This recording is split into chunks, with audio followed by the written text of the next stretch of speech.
नमस्कार मंडळी, मी अमोल सोनकर स्वागत करतो आपलं माझ्या यूट्यूब चॅनलवरती. आणि आज आपण करणार आहोत एक भन्नाट एक दिवसीय रोड ट्रिप वेंगुर्ला ते गोवा आणि पुन्हा वेंगुर्ला, तेही आपल्या लाडक्या टाटा नॅनोमधून. आणि या प्रवासात आपण दर्शन घेणार आहोत मंगेशी आणि शांतादुर्गा मंदिराचं. प्रवासाची सुरुवात आम्ही पाल या गावातून केली. सकाळी साधारण 9 वाजता आम्ही सर्वजण निघालो. या प्रवासामध्ये उमेश दादा, प्रियांशू, माझी बायको आरोही, प्रतीक आणि ऋतुजा असे आम्ही प्रवास करत आहोत. यावेळी आम्ही थेट कुडाळ न घेता पाल या गावातूनच प्रवास सुरू केला आणि ते थेट सावंतवाडीकडे जाण्यासाठी. आणि तेथून आम्ही NH66 मुंबई गोवा हायवेला लागणार आहोत. निसर्गाने नटलेला रस्ता, गावाकडची शांतता आणि टाटा नॅनोची धमाल गती छोट्या गाडीतून बसून मोठं स्वप्न पाहिल्यासारखं वाटतं.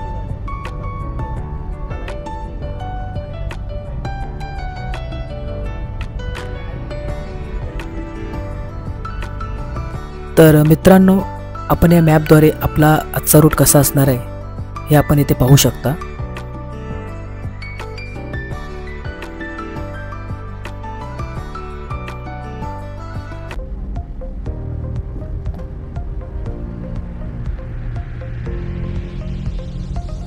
तर आपण आता कुडाळकडून मुंबई गोवा हायवेला न लागता आता आपण पालकडून तलवडे या गावामार्गे सावंतवाडीकडून NH66 मुंबई गोवा हायवेला आपण लागणार आहोत. तर ह्या आतील गावांमधील हा रस्ते आहेत आणि रस्ते पण इकडचे खूप छान आहेत. हे गावातून रस्ते असल्यामुळे रस्त्यात मध्येच रानगवेसुद्धा येण्याचा चान्सेस खूप आहेत. तर गाडीचा स्पीडसुद्धा त्या पद्धतीने मेंटेन ठेवावा लागतो. जर अचानक कोणी आला तर आपल्याला ते सहजपणे कंट्रोल करता यावं. आणि शेवटी गाव आहेत, तर तशी गाडीसुद्धा आपल्याला जपूनच इथे ड्राईव्ह करायची आहे.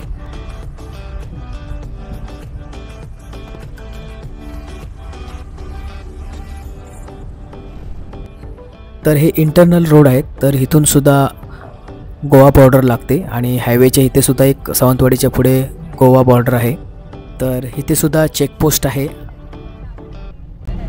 तर मित्रांनो, आता आपण सावंतवाडीच्या पुढे आलेलो आहोत आणि गोवा बॉर्डर पार केली आहे आणि आत्ता आपण आहोत नॅशनल हायवे 66.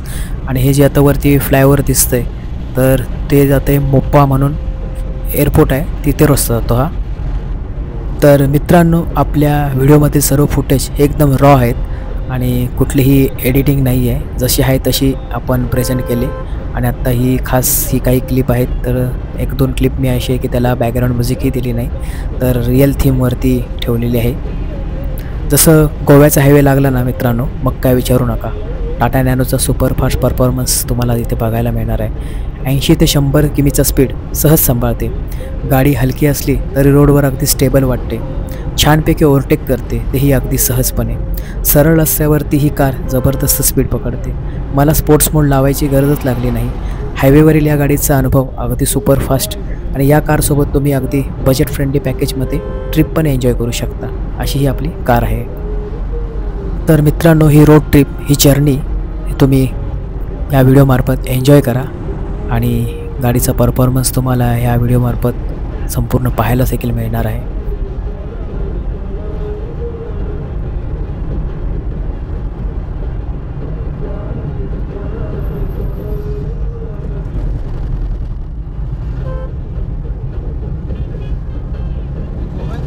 तर मित्रांनो, आता आपण जाणार आहोत गोव्यातील सर्वात उंच ब्रिजवरून, तो म्हणजे अटल सेतू. हा गोव्यातील पणजी आणि पोरवरियम दरम्यान जाणारा केबल स्टेट पूल आहे. तो मांडवी नदीच्या भरती ओहोटीच्या भागातून राष्ट्रीय महामार्ग 66वरून जातो. तो जवळपास 5 किलोमीटर लांबीचा आहे, जो भारतातील सध्या तरी 3रा सर्वात लांब केबल स्टेट पूल म्हणून ओळखला जातो. याची उंची सुमारे 30 मीटरपर्यंत आहे. तर मित्रांनो, हा समोर व्ह्यू तुम्ही बघू शकता या व्हिडिओमार्फत आणि खूप भारी वाटते या ब्रिजवरून जाताना.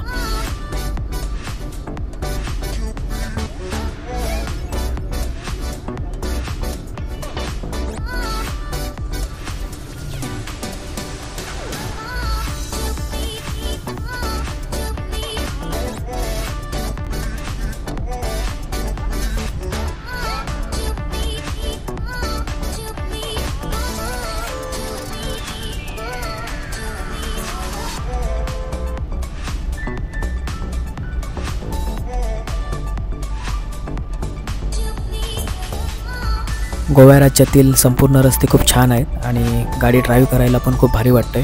आणि खूप एकदम स्मूथ वाटते. ड्रायव्हिंग पण चांगलं एन्जॉय करता येते आणि येथील सीन पण खूप छान आहेत आणि रस्ते पण प्रशस्त आहेत. भारी वाटते गाडी चालवताना.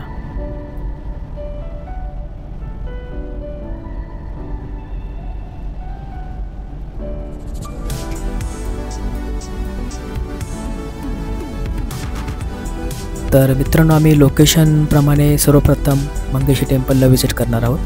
पण मॅपमध्ये दाखवल्याप्रमाणे आम्ही तिथे पोहोचलो, पण तिथे काही टेम्पल नव्हता.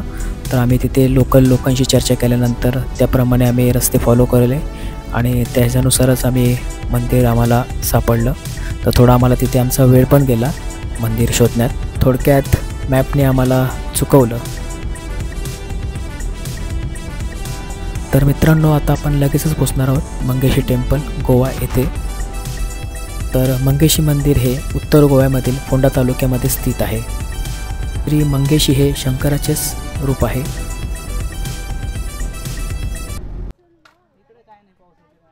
तर मित्रांनो, मंगेशी हे माझ्या मिसेसचे कुलदैवत आहे आणि आम्ही खास कुलदैवताच्या दर्शनासाठी आम्ही इथे आलेलो आहोत. तर मित्रांनो, आता आपण मंगेशी टेम्पलजवळ पोहोचलेलो आहोत आणि आता आपण मंदिरातच जात आहोत. तर बाजूला हे लोकल शॉप्स आहेत, तर इथे बरीचशी शॉपिंगसुद्धा केली जाते आणि समोरचं सीन पण खूप छान वाटतो आहे. निळाक्षार आकाश आणि ही नारळाची झाडं आणि खूपच भारी वाटतं आहे. इथला परिसर खरंच छान आहे. तर मित्रांनो, फायनली आम्ही मंदिरात आलो आणि इथे आता आरती सुरू आहे, त्यामुळे थोडीशी रांग बाहेरच थांबवले. मॅपमुळे आम्ही रस्ता चुकलो, त्यामुळे थोडा मंदिरात यायला उशीर झाला, पण त्या मॅपमुळेच आम्हाला आत्ता ही आरतीसुद्धा मिळाली.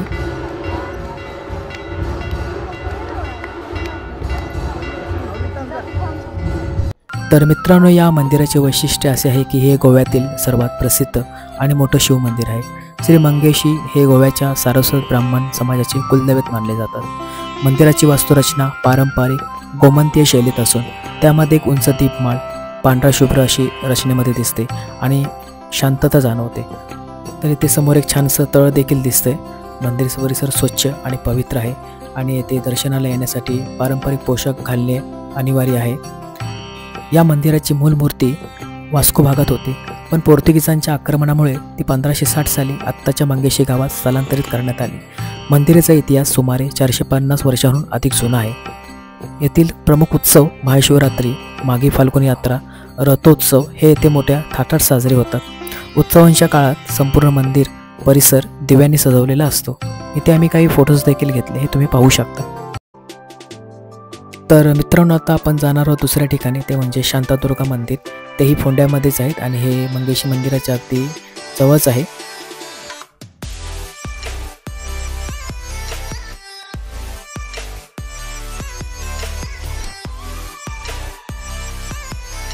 तर मित्रांनो, गोव्यामध्ये खूप टुरिस्ट स्पॉट आहेत, तर तेवढं कवर करणं 1-2 दिवसात पण पॉसिबल नसतं कधी गोव्यात आलात तर निवांतपणे 3-4 दिवसाचाच आपल्याला प्रोग्राम करावा लागेल. पण सध्या आमच्याकडे वेळ पण नाही आहे आणि गरमी तर इतकी आहे, तर कधी लवकर असं जाऊन गाडीमध्ये एसीत बसतो असं वाटत होतं. तर आत्ता आमचे 2 टार्गेट आहेत, मंदिरं करायचे होते, आम्ही स्पेशल त्यासाठीच आलो होतो. तर मित्रांनो, आत्ता आपण आलेलो आहोत शांतादुर्गा मंदिराजवळ आणि हे अगदी हिरवाईच्या कुशीत वसलेलं हे मंदिर जणू काही निसर्गातल्या मंदिराचं रत्नच आहे. आणि मंदिर रस्त्यावरून जाताना लांबूनच लाल कौलारू असं मंदिर दिसतंय. आजूबाजूला झाडं, नारळाची झाडं आणि हे पण शेजारी इथे छानसं असं तळ देखील आहे, हे तुम्ही पाहू शकता. आणि मंदिर परिसर खरंच खूप छान दिसतोय इथून पाहताना. आत्ता आपण मंदिरात प्रवेश करणार आहोत. येथे देखील मंदिरात प्रवेश करताना पारंपरिक पोशाखच वापरायला अनिवार्य आहे, कारण त्याशिवाय दर्शन दिलं जात नाही. त्यामुळे ही गोष्ट तुम्ही लक्षात नक्की ठेवा आणि इथे जर कोणी येत असाल तर याचे मात्र पालन करा. आणि तुम्ही देखील कधी गोव्यात आलात तर मंगेशी आणि शांतादुर्गा टेम्पलला नक्की व्हिजिट करा. खूपच मंदिर बघण्यासारखे आहे. तर मित्रांनो, आपल्याला मंदिराचे आतील फुटेज काही घेता येणार नाही, कारण जेवढे प्रसिद्ध मंदिर आहे तिथे व्हिडिओ शूटिंगला अलाउड नसतं. तर मंगेशी आणि शांतादुर्गा मंदिरामध्ये सुद्धा आपल्याला बाहेरील हे फुटेज आहेत ते आपण घेऊ शकतो, तर ते आपण इथे व्हिडिओमार्फत दाखवत आहोत. श्री शांतादुर्गा म्हणजे शांतरूपातील दुर्गा माता हे एक पार्वतीचं स्वरूप आहे.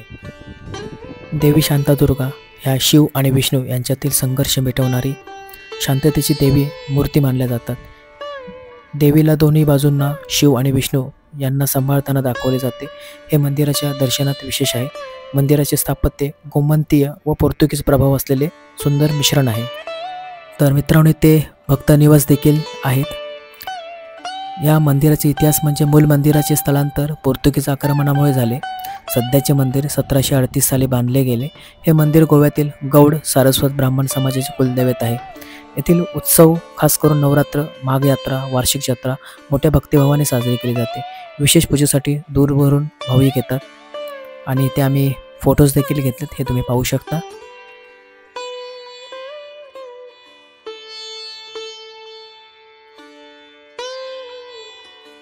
तर मित्रांनो, आपण दोन्ही मंदिरांना भेटी दिल्या. दोन्ही मंदिर परिसर शांत, स्वच्छ आणि निसर्गरम्य होते आणि दोन्ही मंदिरातील सुंदर दीपमाळ, तळ आणि भव्य सभामंडप अगदी विलोभनीय होते. आणि मित्रांनो, इथे येऊन तुम्ही देखील मनापासून नतमस्तकच व्हाल. आणि आत्ता आमचे दर्शन देखील झाले आणि थोडे आम्ही फोटोज देखील काढले आणि खूप भारी वाटले. तर मित्रांनो, आता आपण वरती जात आहोत आणि जबरदस्त असा उभा चढ आहे रस्त्यावर आणि गाडीचा स्पोर्ट्स मोड लावला आहे, त्यामुळे गाडी पण सहजपणे वर चढत आहे.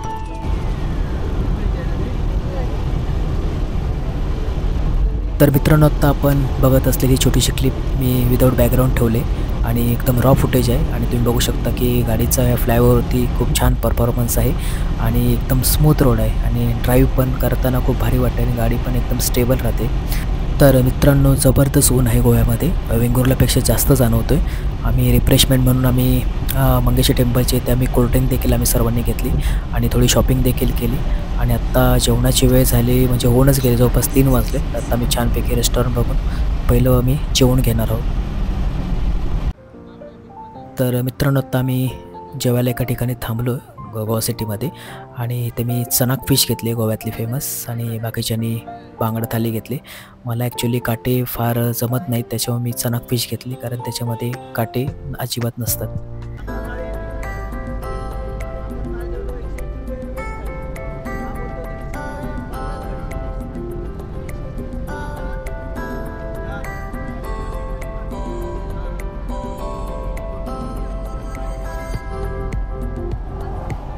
तर मित्रांनो, कसा वाटला हा व्ह्यू?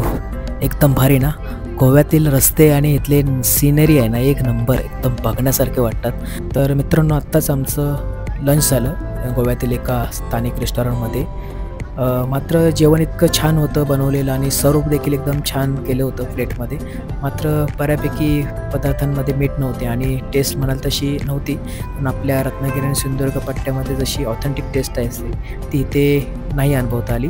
आणि इथे कोबीची भाजीसुद्धा दिलेली आहे. का माहिती का, आपण फिश थालीमध्ये थोडंसं नाराजी आहे. यापूर्वी देखील मी गोव्यात आलो होतो तेव्हा मला असाच काही अनुभव आलेला.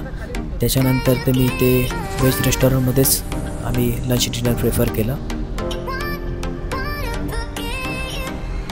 तर मित्रांनो, पुन्हा आपण अटल सेतूवरती आलेलो आहोत, मोठ्या ब्रिजवरती.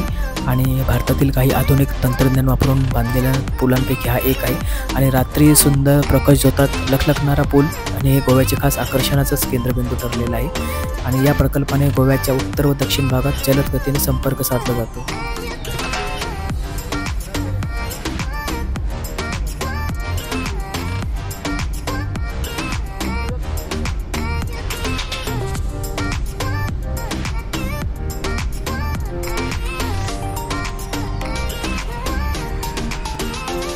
तर मित्रांनो, आता आपण पुन्हा परतीचा प्रवास करणार आहोत आणि NH66 जवळ आलेलो आहोत आणि ते काही ठिकाणी कामं चालू आहेत. तर बऱ्यापैकी कामं होत आली आहेत आणि थोडेफार काय राहिलेत. तर हे देखील फ्लायओव्हरचं काम शेजारी दिसत आहे चाललेलं. तर साईडने हे डिवायडर टाकून आपल्याला रोड डिवाईड करून दिलेले आहे. पण रस्ता पूर्णपैकी छान मिळालेला आहे, काही इश्यू नाही आहे. तर मित्रांनो, आता आपण आलो पेट्रोल पंपावरती. तर थोडा आपण पेट्रोल पण फिलअप करू. गोव्यामध्ये पेट्रोलचा रेट थोडा कमी आहे, पण थोडा आपण सेन्सरप्रमाणे फुल करू आणि नॅनोची टाकी थोडी पुढे असते. तर मित्रांनो, आत्ता आपण नुकतंच पेट्रोल फिलअप केलं आहे आणि पुन्हा हायवेला लागलो आहे आणि आत्ता आपण पुढचा प्रवास पुन्हा सुरू करतो आहे. तर आपल्याला वेंगुर्ल्यात पोचायचं आहे पाल या गावी आणि उमेशदादांच्या सड्यावरती देखील आपल्याला व्हिजिट द्यायची आहे. तर आपल्याला अंधार व्हायच्या आत जसं आपल्याला थोडा वेळ मिळेल उजेडामध्ये, तर त्या उद्देशानेच आपल्याला थोडं पोचण्याचं टार्गेट आहे. तर मित्रांनो, खूप छान प्रकारे गाडीने मौसम पकडला आहे आणि जबरदस्त गाडीने परफॉर्मन्स आपल्याला इथे गाडीचा दिसत आहे. आणि तुम्ही देखील या व्हिडिओमार्फत हा समोरचा व्ह्यू हायवेवरचा पाहू शकता आणि गाडीचा तुम्ही परफॉर्मन्स देखील बघू शकता. आणि गाडी पण चालवायला खूप भारी वाटतं, एकदम स्मूथ रोड आहे आणि हायवे पण खूप छान आहे आणि छान असं गाडी पिकअप घेते. तर मित्रांनो, मी पहिल्यांदाच टाटा नॅनो ड्राईव्ह करून मी गोव्यामध्ये आलो आणि खरंच मी ही रोड ट्रिप खूप एन्जॉय केली. तर मित्रांनो, संध्याकाळी साधारण 6:30ला आम्ही पुन्हा वेंगुर्ल्यातील पाल या गावी पोचलो. तर उमेशदादांच्या सड्यावरती आम्ही गेलो. तर तो देखील आपल्याला पुढच्या व्हिडिओमध्ये आपल्याला पाहायला मिळणार आहे. तर आम्ही एका दिवसात जवळपास 200 किलोमीटरचा प्रवास केला. तर गोव्यातील प्रसिद्ध असे मंदिराची सफर आणि निसर्गसंपन्न असणारे गावातील रस्ते आणि मुंबई गोव्यावरची हायवेची मजा काही औरच होती आणि सगळं एका धमाल. आणि हो, टाटा नॅनोने पुन्हा एकदा सिद्ध केलं की छोट्या पॅकेजमध्ये मोठा धमाका. तर मित्रांनो, जबरदस्त व्ह्यू या हायवेवरचा समोर दिसत आहे आपल्याला. तर मंडळी, हा होता आमचा वेंगुर्ला एक दिवसीय टाटा नॅनोची ट्रिप. तुम्हाला आवडली असेल अशी आशा करतो. आवडल्यास लाईक करा आणि नवीन आपल्या चॅनलवर असेल तर त्यांनी नक्की सबस्क्राईब करायला विसरू नका. पुढच्या ट्रिपपर्यंत जय महाराष्ट्र आणि सुरक्षित प्रवास करा. पुन्हा भेटू आपण एका नवीन व्हिडिओमध्ये.